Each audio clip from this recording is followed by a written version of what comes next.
Amén. Bien, hoy día ya hemos visto un yo soy, pero en dos clases. Yo soy la puerta.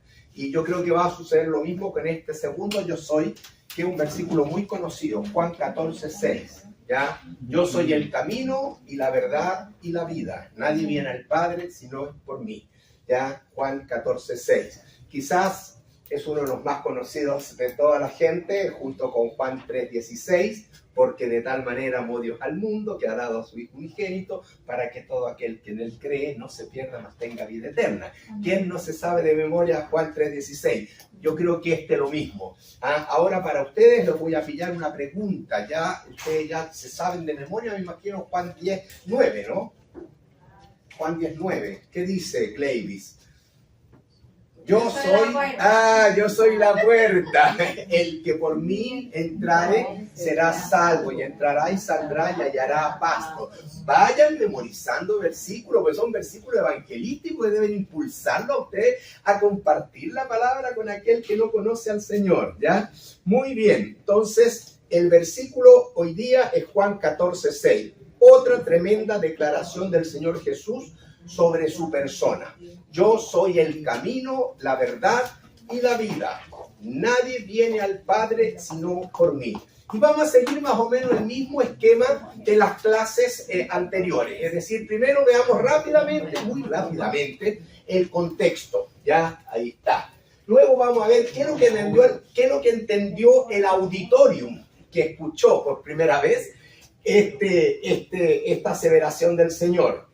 Y por último vamos a ver el significado, pero el significado lo más probable es que ya sea para la segunda clase de este versículo, ya, porque da para mucho sin duda. El contexto, ya, esta aseveración, queridos hermanos, fue dicha en el aposento alto la noche previa a su crucifixión. Interesante. Este evento se relata de Juan capítulo 13, versículo 1. Vaya Juan 13:1. Y dice, antes de la fiesta de la Pascua, sabiendo Jesús que su hora había llegado para que pasase de este mundo al Padre, o sea, estamos viendo que el Señor ya llegó su hora para ir a la cruz, para resucitar y ascender, ir al Padre, como había amado a los suyos que estaban en el mundo, los amó hasta el fin. Y cuando cenaban, y llegó hasta ahí nomás, y cuando cenaban, fíjense, acá hay muchos eventos que suceden en el aposento alto. Uno de ellos lo ve ahí usted. Ya él lavó los pies de los discípulos. Ya él instituyó la cena del Señor. ¿Ya? Esta copa ya es la sangre del nuevo pacto. Muy importante los mensajes que el Señor dio en estos capítulos de Juan, hasta el capítulo 18, porque el capítulo 18, imagínense, en el versículo 1, recién él sale ya a Getsemaní, y ahí sabemos que se suscita el arresto, y luego al día siguiente la crucifixión. Entonces hay que tener ese contexto muy claro. Podemos resumirlo en una palabra, el contexto es de despedida, ¿no?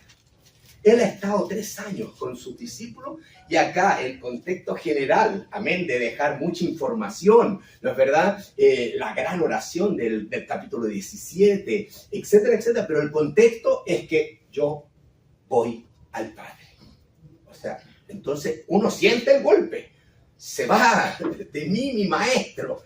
Entonces es un contexto, como les digo, de despedida, ¿ya? En el versículo 13:3 dice, sabiendo Jesús que el Padre le había dado todas las cosas en las manos y que había salido de Dios y a Dios iba. O sea, él regresa. Entonces es un contexto de despedida para que usted más o menos lo vaya entendiendo. Es tan importante siempre ver versículos en su contexto, por lo menos lo básico, ¿ya? Lo básico. Además, en este capítulo 13, el Señor, aparte de lavar los pies a los discípulos, anuncia la traición de Judas. O sea, hay una situación que añade dolor, que añade angustia, no solo al corazón del Señor de Jesús, sino también una incertidumbre, ¿ya? Y una mayor angustia en los mismos discípulos. Está declarando que uno de nosotros lo va a traicionar. ¡Wow! ¿Ya? Y después declara que uno lo va a negar. Declara que a Pedro también lo va a negar. Entonces, el ambiente, yo diría que es un ambiente más bien depresivo. Es un ambiente de despedida y es un ambiente de angustia. Por eso, 14:1, no se turbe vuestro corazón. Fíjense cómo el Señor, en su amor y preocupación por sus discípulos, está a punto al día siguiente de morir horrible en la cruz del Calvario. Sin embargo, al ver esa angustia, el Señor en su amor viene con palabras de ánimo, viene con palabras de consuelo por los suyos. No se turbe vuestro corazón. Creéis en Dios, creed también en mí. Y les da un tremendo consuelo en una esperanza más grande. ¿Por qué es necesario que me vaya? ¿Ya? Porque en la casa de mi Padre hay muchas moradas. Si así no fuera, yo lo hubiera dicho. Voy, pues, a preparar lugar para vosotros. ¿Saben qué? Los va consolando. Es mejor que yo, es necesario que yo me vaya, porque eso es mejor también para ustedes. Porque yo voy a preparar lugar para ustedes. Y si me fuere, y les da la promesa, y preparar el lugar, ¿no es verdad? Vendré otra vez. ¿Se dan cuenta? Entonces ya el ánimo de los discípulos como que por lo menos empieza a encender un poquito. Vendré otra vez, yo os tomaré a mí mismo para que donde yo estoy, vosotros también estéis. Es en entonces, ambiente de angustia que el Señor hace esta afirmación, ¿ya? Un contexto desde el punto de vista del corazón del Señor para animar, para consolar a los discípulos, como vemos en los versículos 2, 3 hasta el 4 que estamos leyendo. Y en esto Tomás hace una pregunta, ¿no es verdad? Tomás entonces, Señor, no sabemos a dónde vas, ¿cómo pues podemos saber el camino? Jesús le dijo a Tomás, en respuesta, Jesús a Tomás le contesta, yo soy Tomás, el camino, yo soy la verdad, yo soy la vida. Nadie viene al Padre sino por mí. ¿Amén? Entonces, no quiero ahondar mucho porque me puedo quedar pegado solamente explicando contexto. Pero me parece que con esto que hemos dicho, usted ya por lo menos puede vivir la Biblia y más o menos situarse cómo los discípulos sentían, cómo el Señor actuó con ellos en consolación, y Tomás en su incredulidad pregunta que el Señor le da la respuesta con este versículo maravilloso de Juan 14:6. ¿Amén? Bien, ahora, segundo punto, ¿qué entendieron los discípulos? Acuérdense que son todos judíos, ¿ya? ¿Qué entendieron los discípulos? Ya que entendemos que son todos judíos sobre esta frase. Y hay que volver al tabernáculo. ¿Por qué? ¿Qué había en el pensamiento de ellos cuando escucharon yo soy el camino, la verdad y la vida? ¡Tum! Volvemos al tabernáculo, ¿ya? Entonces, usted sabe que la presencia de Dios estaba en medio de su pueblo. Y Dios había graficado, este es un dibujo, es un gráfico del Señor, enseñándole al pueblo cómo venir a mí, cómo acercarse a mí, ¿no verdad? Porque Él moraba ahí está, la número, ¿ya? Y por eso es que hablamos, yo soy la puerta. Lo hablamos eso, y las características de la puerta. Pero esa puerta era la primera puerta, era la puerta que entraba al atrio. Y lo primero que el judío se iba a encontrar después de cruzar esa puerta era con el altar de los sacrificios. Literalmente, lo primero que un creyente tiene que enfrentar cuando se acerca a Dios es la cruz. Sin cruz, sin sacrificio, sin derramamiento de sangre, no se hace remisión. Perfecto. Pero después estaba la carpa propiamente tal, la tienda. Y la tienda también tenía una segunda puerta. Una segunda puerta, ¿ya?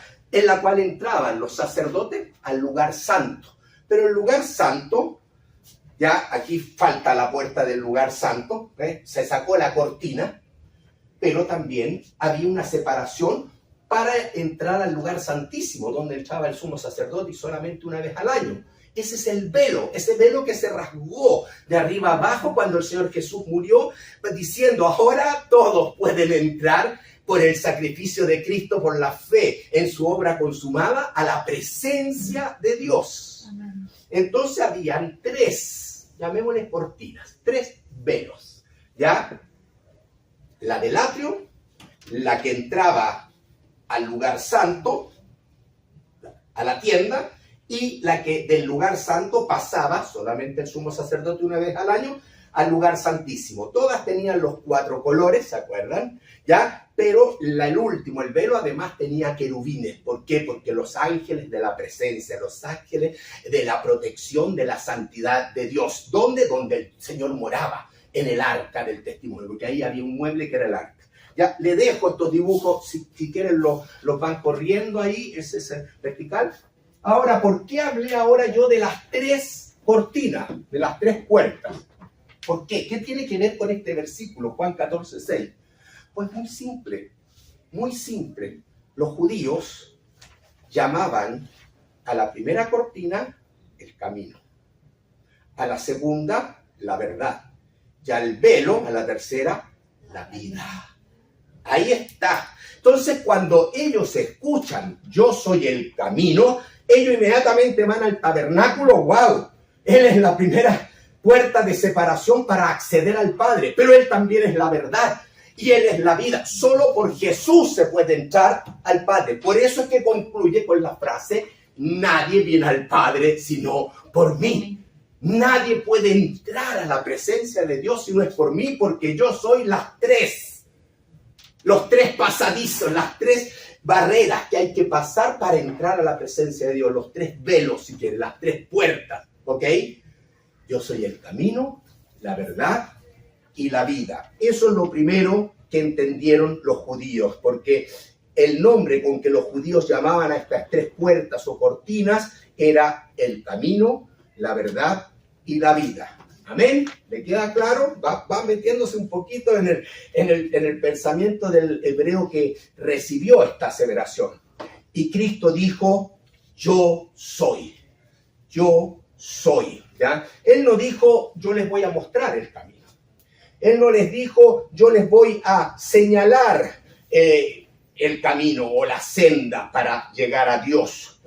Eso es lo que hacen los religiosos, los maestros, los gurús, la filosofía de este mundo. Toda persona que se ha levantado con un grado de autoridad espiritual, moral, lo que usted desee, normalmente tiene una enseñanza que dice, yo les voy a mostrar cómo, el karma, yo les voy a mostrar, pero nadie habría dicho, yo soy. Esa es la diferencia con Cristo.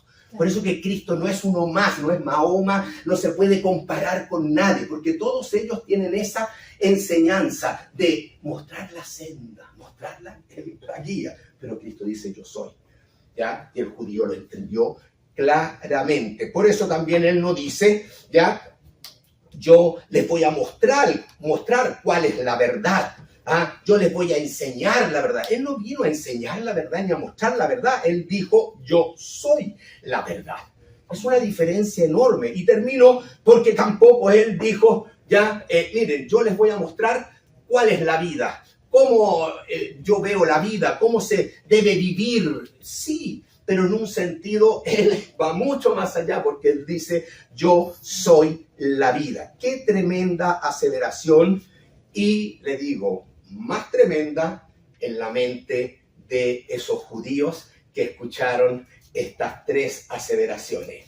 Camino, verdad y vida. Porque lo asocian a la forma como Dios diseñó entrar a su presencia. Y es verdad que nadie puede entrar si primero no cruza. ¿Ya? Si no cruza. Y el Señor dice, pues yo soy. Por mí. Por eso nadie viene al Padre sino por mí. ¿Está claro, hermanos, hasta aquí? ¿Algún comentario, algo que acotar? Sigo. Ustedes me interrumpen, ya saben. Cuando ustedes lo estimen, si hay algo que también agregar, ¿ya? Hermano, si ya esta afirmación, yo soy el camino, la verdad y la vida, ya esta afirmación son revolucionarias y sorprendentes, Jesús concluye. Acuérdese, después de estos 3 aspectos, Jesús concluye con nadie viene al Padre sino por mí. Y esta última frase para mí es como el remache final de lo que está diciendo. Y el judío lo entiende así, ¿ya? ¿Usted ha visto el voleibol? En el voleibol, fíjese que hay uno que le llaman el armador.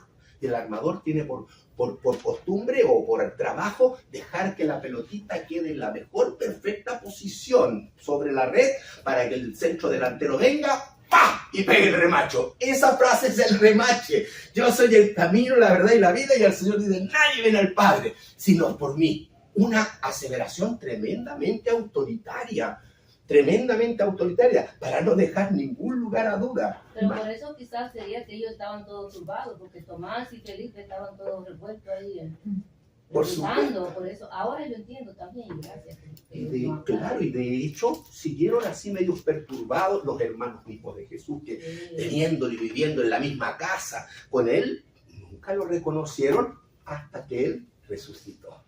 Todo cambia cuando se consuma la obra de Cristo, porque el judío no tenía muy claro este concepto, ¿ya? Ellos más que nada estaban influenciados con un concepto de la venida del Mesías como rey, como poderoso, y estamos oprimidos bajo estos romanos, el Señor los va a aplastar y nosotros seremos los más importantes. Un concepto ya lícito, pero errado, porque primeramente el problema del hombre no era un problema ya ni político como hoy día, ni social, ya ni físico, ni químico, ni lo que usted quiera. El problema es espiritual. Y el Señor tenía que venir primero en su venida, humilde, como siervo sufriente, ¿ya? Y a ellos les costó entender. Pero cuando después ven toda la obra consumada de Cristo en la cruz, el consumado es, cuando él ven todos los eventos, sobre todo el velo, se rasgó de arriba abajo, como dice el autor de Hebreo, así que teniendo libertad para entrar al lugar santísimo, ahora sí, ¿ya? Y tantas cosas. Y la resurrección del Señor, y el Señor resucitó y estuvo 40 días resucitado con ellos, compartiendo, comió delante de ellos, compartió, les enseñó, y luego ellos vieron que el Señor realmente cumple todo lo que dijo. Él dijo que iba al Padre porque va a preparar el lugar, y aquí lo estamos viendo que asciende. Entonces todo ya es más creíble. ¿Se dan cuenta? El hombre no creyó por el simple hecho de la enseñanza, aunque debía haberlo hecho, ¿ya? De hecho, el mismo Tomás que se menciona acá, también el Señor lo reprende cuando, no, yo no voy a creer, sino tocaré sus manos, meteré mis dedos en la llaga, todo lo otro. Bueno, a la semana siguiente el Señor se presenta y le dice, ven Tomás, ¿ah? Bienaventurados los que sin ver creyeron. Sin ver creyeron. Tú tuviste la necesidad de ver, pero más bienaventurados los que no viendo, amén, fe. Amén. Fe, creen en el Señor. La fe es algo fundamental para acercarse al Señor, ¿ya? Sin fe no se puede, ya no se puede agradar al Señor. Muy bien, entonces, la pregunta que me hago frente a esta segunda observación, el nadie viene al Padre sino por mí, ya estoy acá, nadie viene al Padre sino por mí, ya. Primero hay que decir que esta es una aseveración que hay que preguntarse, ¿se habría atrevido alguien a decir esta aseveración en el mundo de aquel entonces? Mire, lo mínimo es que le cae una primera piedra y después un montón de piedras. Lo mínimo. Nadie se hubiese atrevido a decir ya que nadie puede ir a Dios si no es por mí. Nadie. Pero Jesús sí se atribuye esta frase, a que nadie puede ir a Dios si no es por Él. En otras palabras, Jesús está diciendo que el hombre solo puede llegar a Dios por Él y solo por Él. Y eso es un principio eterno, y hay que entenderlo y hay que proclamarlo, ¿ya? Porque mucha gente tratan de entrar por la puerta, subiendo la cerca, no por la puerta. Pero Él dice, yo soy la puerta, por mí entrar. Yo soy el camino, la verdad y la vida. Dios ha dicho que nadie viene al Padre sino por mí. Entonces, hermano, frente a tanta gente que tiene una confusión enorme de cómo acercarse a Dios, nosotros tenemos que indicarle que la Biblia es súper cristocéntrica, nos da otra oportunidad, otra opción, otra alternativa. Es súper cristocéntrica. Solo por Jesús se puede entrar al Padre, porque Jesús pagó el precio de nuestros pecados. Pero unos van por la Virgen, unos van por el Santo, unos van por aquí, por acá. No. La Escritura es muy clara. Si yo voy por otro medio, El Señor me dice, soy ladrón y salteador. Estoy realmente entrando a la fuerza, a la mala, por donde no se debe. Y el Señor me va a decir, no te conozco. El día de mañana el Señor va a decir a la gente, no te conozco.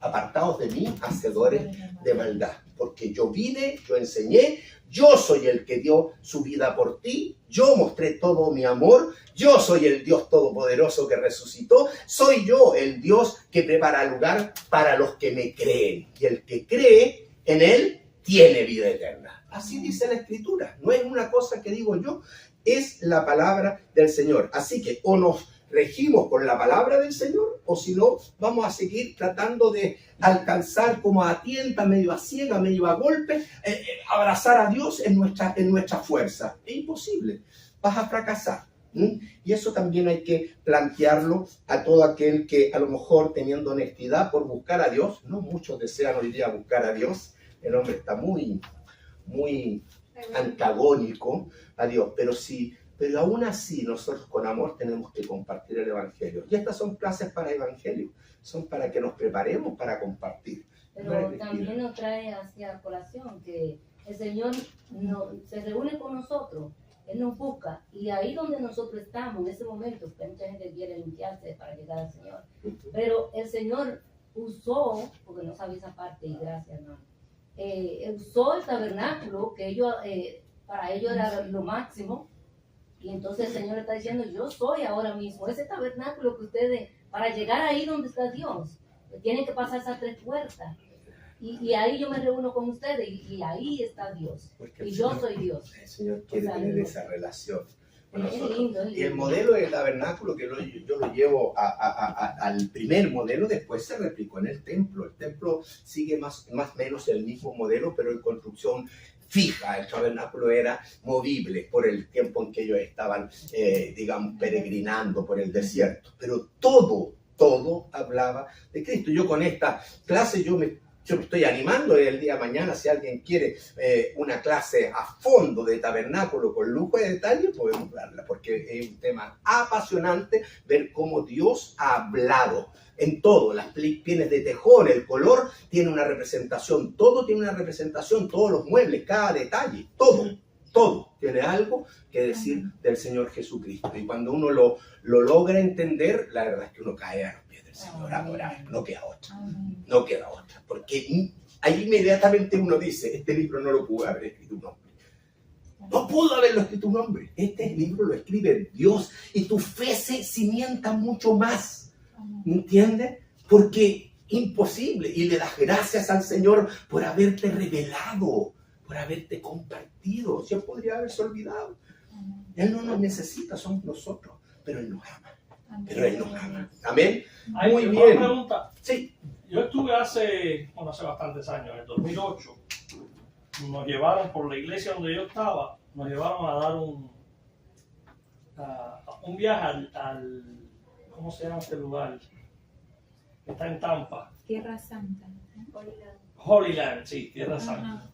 Fuimos allá, dicen que eso ha cambiado mucho porque lo agarraron la gente esta que están con el G12 o no sé qué, y creo que eso ha cambiado mucho. Pero cuando aquello, yo recuerdo que entramos hay una parte que ellos tienen que es como una representación de lo que es el tabernáculo, y está bien interesante, pero me llamó la atención que ahí como el sacerdote o no sé, tocan como el chofar ahí adentro. Eso se hacía realmente en ese lugar. Bueno, adentro del tabernáculo no, pero en el patio sí, ¿ya? O en las afueras sí, para llamar. El chofar normalmente era un sonido para llamar a la congregación, ¿ya? En general, para movilizarse, para reunirlos, ¿ya? Específicamente. Cuando ya eran algunas situaciones más intensas como una batalla o para convocar a toda la congregación por un anuncio especial, entonces no se tocaba el chofar, se tocaban las trompetas de plata y esas solamente la podían tocar los sacerdotes. El chofar lo podía tocar otros judíos, ya eso está en Números capítulo 10, las trompetas de plata. ¿Ya? Son 2 instrumentos que el Señor dejó, pero el objetivo es llamar la atención y llamar al pueblo, convocar, porque Dios está queriendo ya anunciar algo. O cuando había una guerra también, y las trompetas de plata también tenían diferentes sonidos. Si le tocaba una vez era para algo, si le tocaba 2 veces era para otra cosa, si le tocaban 3 veces, 3 sonidos era para otra cosa. Cada cosa tenía su terminología, pero no me hagas desviarme, Santoyo. Ya, bueno, pero tarea para la casa, número 10, bueno. Entonces, ¿en qué estaba? Yo ya me perdí. ¿Ya? Yo quisiera tomar un tiempo en Juan 14:6, pero voy a hacer al revés, voy a comenzar con la última frase. Y voy a dejar para la segunda clase, próximo domingo, el significado de camino, verdad y vida. ¿Ok? Ya le anuncié algo en relación al tabernáculo, pero téngame paciencia. Y lo hago a propósito porque la verdad es que siempre estoy probando su paciencia. Ustedes han sido maravillosos en la paciencia.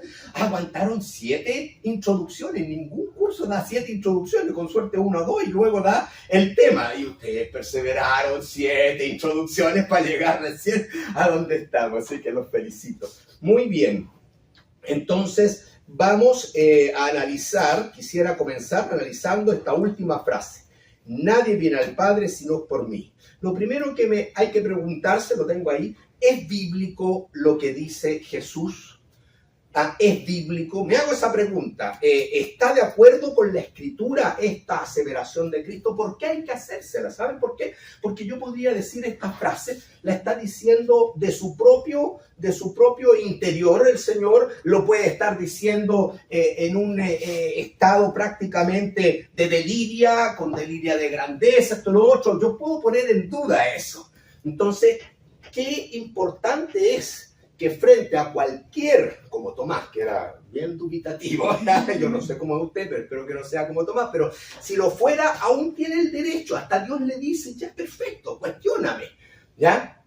Pero yo, compruébalo con la palabra. Entonces, cualquier duda que usted tenga, tiene que ir a la palabra a confirmarlo. La Biblia no se contradice. Entonces, yo me hago la pregunta, ¿es bíblica esta aseveración del Señor Jesucristo que nadie viene al Padre si no es por Él? ¿Ya? Y yo me voy a Hechos de los Apóstoles, ¿ya? A dar un análisis si realmente hay base bíblica para lo que el Señor dijo. Nadie viene al Padre si no es por mí. Y en Hechos capítulo 2, nosotros sabemos que Pedro, después del día de Pentecostés, o sea, en el mismo momento de la venida del Espíritu Santo, fiesta judía de Pentecostés, de Shavuot, ¿ya? Ahí están todos ellos congregados, hay una gran multitud, y Pedro, ya con toda la venida del Espíritu Santo, lleno del Espíritu Santo, se levanta y da el primer mensaje al pueblo. Básicamente, varones israelitas. El primer mensaje es para Israel. Y en este mensaje Pedro se centra tomando muchos pasajes de los profetas del Antiguo Testamento, pero se centra en la obra de Cristo, se centra en la cruz, ¿ya? Y les dice, ustedes, ¿ya? Lo crucificaron. Y el Señor resucitó, como dice la Escritura. Bueno, usted vea el mensaje. Yo llego a la conclusión. En Hechos 2:36, conclusión del mensaje. Sepa pues, ciertísimamente, mire las palabras, sepa pues, con toda seguridad, toda la casa de Israel, que a este Jesús, a quien vosotros crucificasteis, Dios le ha hecho Señor y Cristo. Y cuando escucharon esto, estos judíos se compungieron, dice, de corazón al oír esto. Y dijeron a Pedro y a los otros apóstoles, varones hermanos, ¿qué haremos? Pedro les dijo, arrepentíos, que hay un cambio en el interior.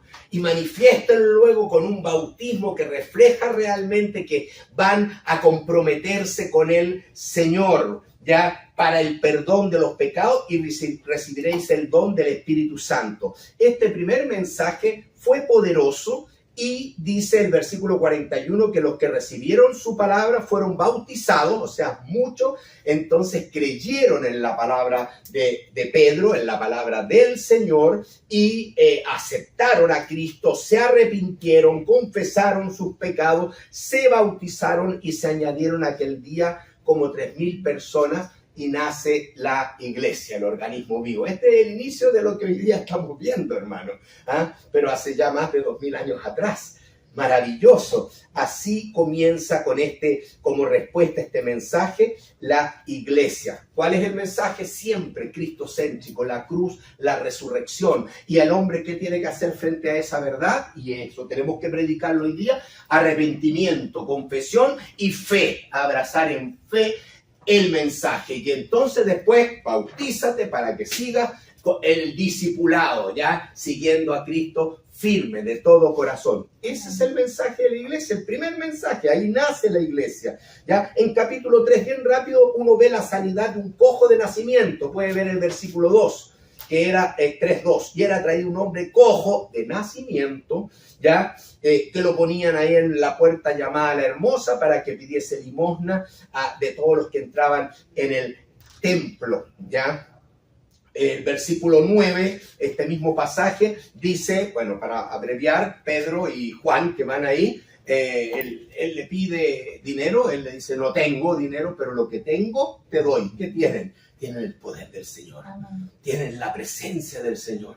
Ya, levántate, ya Dios sana, tremendo milagro. Ese tipo, todos lo conocían y todos los días estaba ahí. Tremendo, el primer gran milagro en la iglesia. Estoy hablando de iglesia, acuérdense que recién nació la iglesia. Versículo 9, y todo el pueblo, 9, ya estoy en el 3:9, y todo el pueblo lo vio andar y alabar a Dios, y le reconocían que era el que se sentaba a pedir limosna a la puerta del templo de La Hermosa. Se llenaron de asombro, de espanto por lo que le había sucedido. Gracias a este evento, este milagro portentoso de nuestro Dios por medio de estos instrumentos, ya entonces Pedro entrega un segundo sermón al pueblo judío. Todo es judío, ya todo. El versículo, por ejemplo, el versículo 12. Viendo esto, Pedro respondió al pueblo: varones israelitas. El mensaje sigue siendo a Israel. Versículo 14. Ya, más vosotros, le dice a estos israelitas, negasteis al santo. ¿Quién es el santo? A Jesús. Negasteis al santo, negasteis al justo. Y a cambio pediste que se diera un homicida, Barrabás. ¿Ya? Usted lo sabe.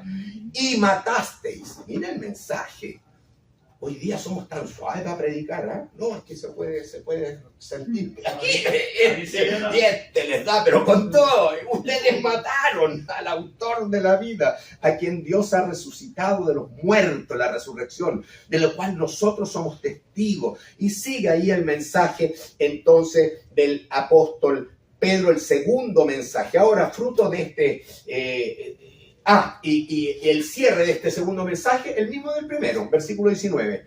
¿Qué es lo que hay que pedir hoy día? Arrepentimiento. Así que, después de confrontarlos con el Evangelio, Pedro dice: arrepentíos y convertíos para que sean borrados vuestros pecados, para que vengan de la presencia del Señor tiempos de refrigerio, tiempos de paz, tiempos de reconciliación. Eso en el fondo, pero tiene que haber arrepentimiento y conversión, reconociendo los pecados y obviamente aceptando a Jesús como Salvador y Señor de la vida.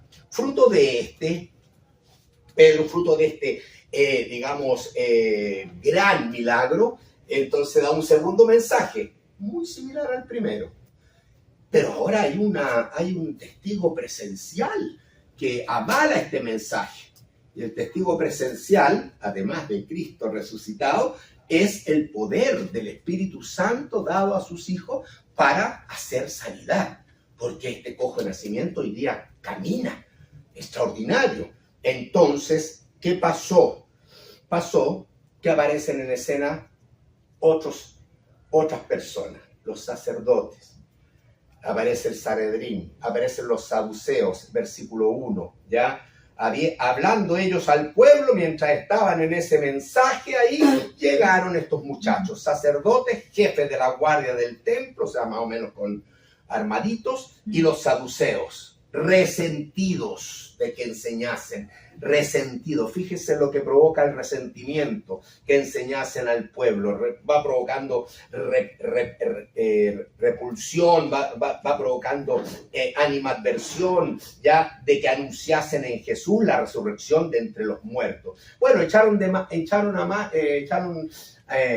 preso a la cárcel a Pedro y a Juan. ya, porque ya era tarde. Un día se quedaron. Imagínense, ellos que hicieron el milagro, terminaron presos, hermano. ¿Ya? Y no creo que se hayan quejado. ¿Ya? Lo más probable es que igual que Pablo y Silas en Hechos 16, oraron, cantaron, estaban gozosos de ser usados por el Señor. Ese es un privilegio enorme, hermanos. ¿Ya? Bueno, producto de esto entonces, ya uno ve todo lo que sucedió con ellos ahí en la cárcel, ya, pero al día siguiente, ya, además hay un resultado con todo esto, ya, porque el versículo 4 también me gusta. Va de la mano con el primer mensaje de Pedro. Pero muchos de los que habían oído la palabra, ¿qué hicieron?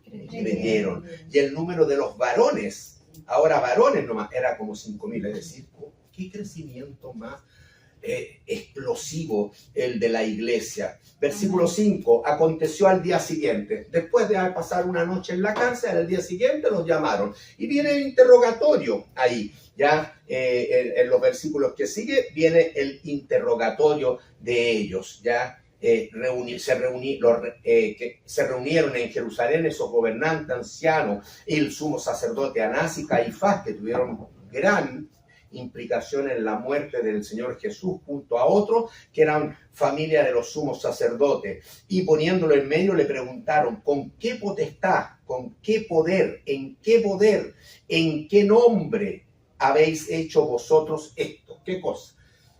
La sanidad del cojo. ¿En qué nombre han sanado a este hombre? Y entonces Pedro, lleno del Espíritu Santo, comienza a darles un mensaje ahora a la curia religiosa judía, al Sanedrín. Pedro, entonces, lleno del Espíritu Santo, les va a dar un mensaje a ellos y les dice: gobernantes del pueblo, versículo 8, y ancianos de Israel, puesto que hoy se nos interroga acerca del beneficio, que es la sanidad hecha a un hombre enfermo, de qué manera éste fue sanado, sea notorio a todos vosotros y a todo el pueblo de Israel, no solo a ustedes, a todos, que en el nombre de Jesucristo de Nazaret, a quien vosotros crucificasteis, vuelve, y a quien Dios resucitó de los muertos, por él, por ese nombre, por el nombre de Jesucristo de Nazaret,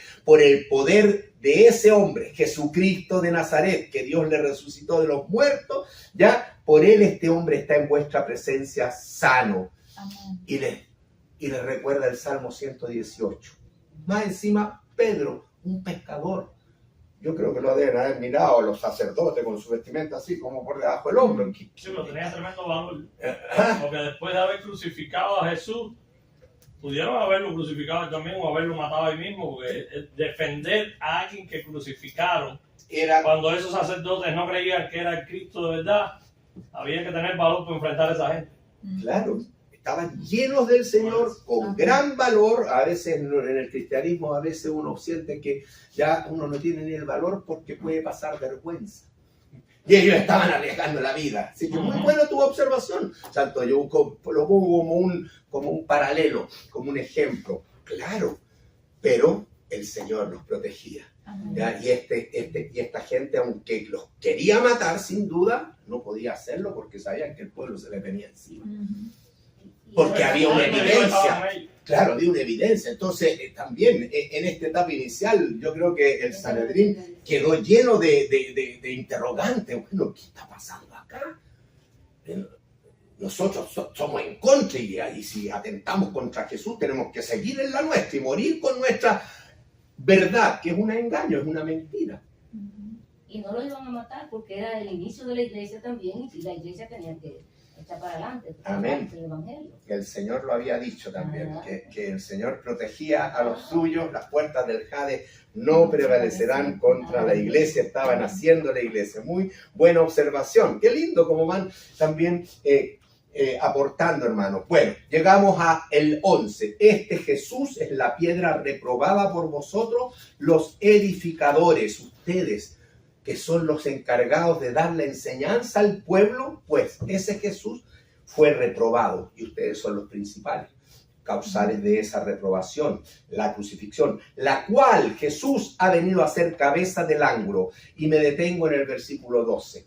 Este es el versículo que yo podría decir lo que Jesús dijo: nadie viene al Padre sino por mí. Está avalado en todas partes en la Escritura. Y Pedro les dice a ellos: y en ningún otro hay salvación. Nadie viene al Padre sino por mí. En ningún otro hay salvación, porque no hay otro nombre bajo el cielo, o sea, en la tierra, la humanidad, que ha sido dado a los hombres, porque Dios es el Dios soberano. Él es el que se revela y Él es el que, así como dijo, este diseño, así es el tabernáculo, así hay que hacerlo. Bueno, este es todo mi diseño para que el hombre vuelva a Dios. No pueden entrar por cualquier parte, tiene que ser por la puerta, tienen que entrar por Jesucristo, no pueden ir por otro camino a Dios. Él es el camino, Él es la verdad, Él es la vida. Nadie viene al Padre sino por mí. En ningún otro hay salvación, porque no hay otro nombre bajo el cielo dado a los hombres en que podamos ser salvos. Gloria a Dios. Entonces, hermano, el Señor en su palabra siempre ya va a confirmar lo que se dice de Él. Y Jesús, si dijo esa aseveración, es porque es verdad. Está avalada por la santa inspiración del Espíritu a sus hijos. ¿Ya? Vamos a otro pasaje. Dejemos Hechos, ya es un libro maravilloso para leer, Hechos, y conocer la iglesia cristiana. En Primera de Juan, el capítulo 5, versículo 11, 12, lo mismo. El mismo concepto, ¿ya? Donde nadie puede ir a Dios si no es por Cristo. ¿Qué dice Primera de Juan 5, 11 y 12?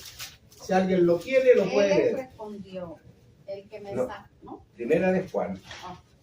Y este es el... Ya, léalo, hermana y este Graciela. es el testimonio, que Dios nos ha dado vida eterna, y esta vida está en su Hijo. El que tiene al Hijo tiene la vida. El que no tiene al Hijo de Dios no tiene la vida. Lo mismo, ¿se dan cuenta? El testimonio que Dios, este es un testimonio que Dios ha revelado en su palabra, ¿ya? Para nosotros, ¿ya? Que Dios nos ha dado vida eterna, pero esta vida está en el Hijo. El que tiene al Hijo tiene la vida. Nadie viene al Padre sino por mí. Nadie puede tener vida eterna si no es por Cristo. Nadie puede ir a la presencia de Dios una vez que muera, ya si no ha aceptado a Cristo y se ha asegurado la salvación que está en Cristo. El que tiene al Hijo tiene la vida. Que no tiene al Hijo de Dios no tiene la vida. ¿Ya? Y Hebreos, un libro maravilloso. Bueno, sí, hermano. Vaya, ¿qué hora es? Ahí está.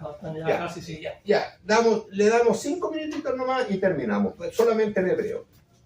Vamos a Hebreo 10, versículo 11-12. Bueno, yo tengo a todos mis alumnos de Levítico del día viernes, los tengo leyendo Hebreo. Porque ahora que conocen Levítico, pueden entender Hebreo mucho más a fondo.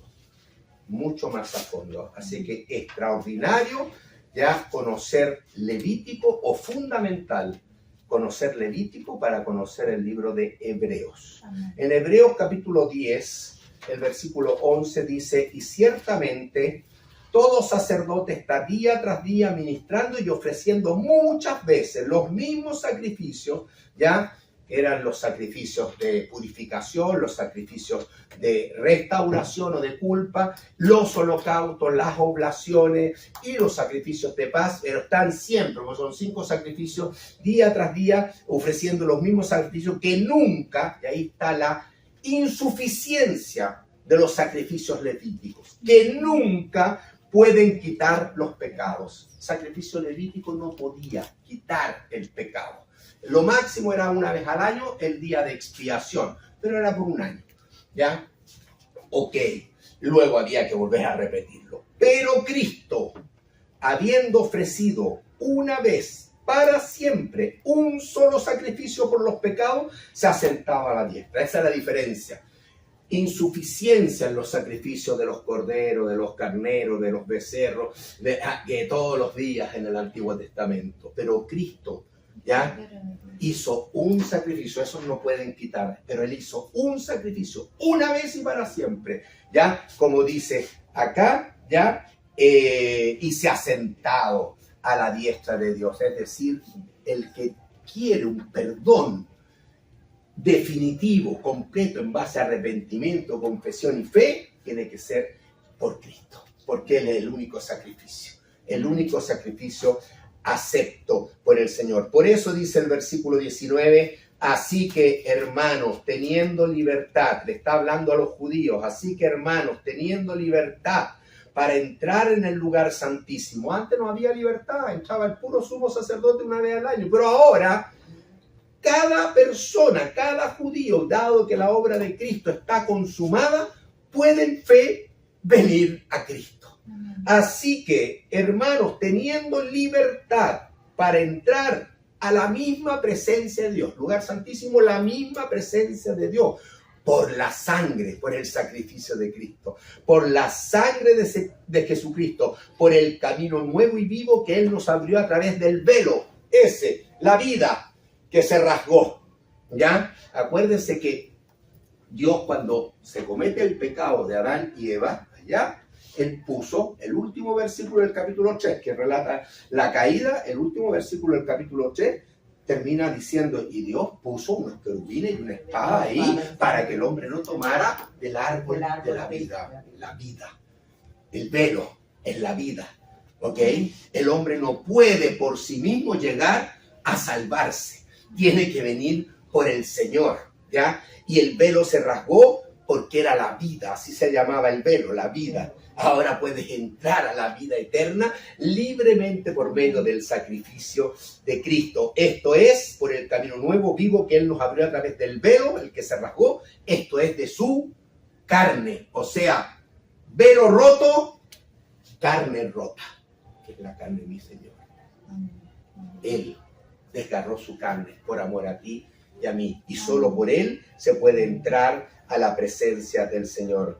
Hermanos, yo creo que queda muy claro en esta clase, ya terminamos, no da más el tiempo, de que realmente para venir a Cristo, o sea, para venir a Dios y tener salvación, solamente podemos entrar por Cristo. La Biblia es muy, muy clara al respecto. ¿Ya? Es triste ver que muchas religiones van por tantos santos, vírgenes, amuletos, ya todo tipo de superstición, etcétera, etcétera, otros caminos. Pero tenemos que mostrarle que el único camino es el Señor. Ya ellos inventan muchos mediadores. Y termino acá. Vea este versículo. Me quedó lea Hebreos 7, 22, 23. Y 1 de Timoteo 2, 5 y 6. ¿Ya? Porque hay un solo Dios y un solo mediador. No te hagas tantos mediadores porque son falsos. Hay un solo mediador entre Dios y los hombres. Jesucristo, hombre. Así que por Él solamente podemos entrar al Padre. Amén.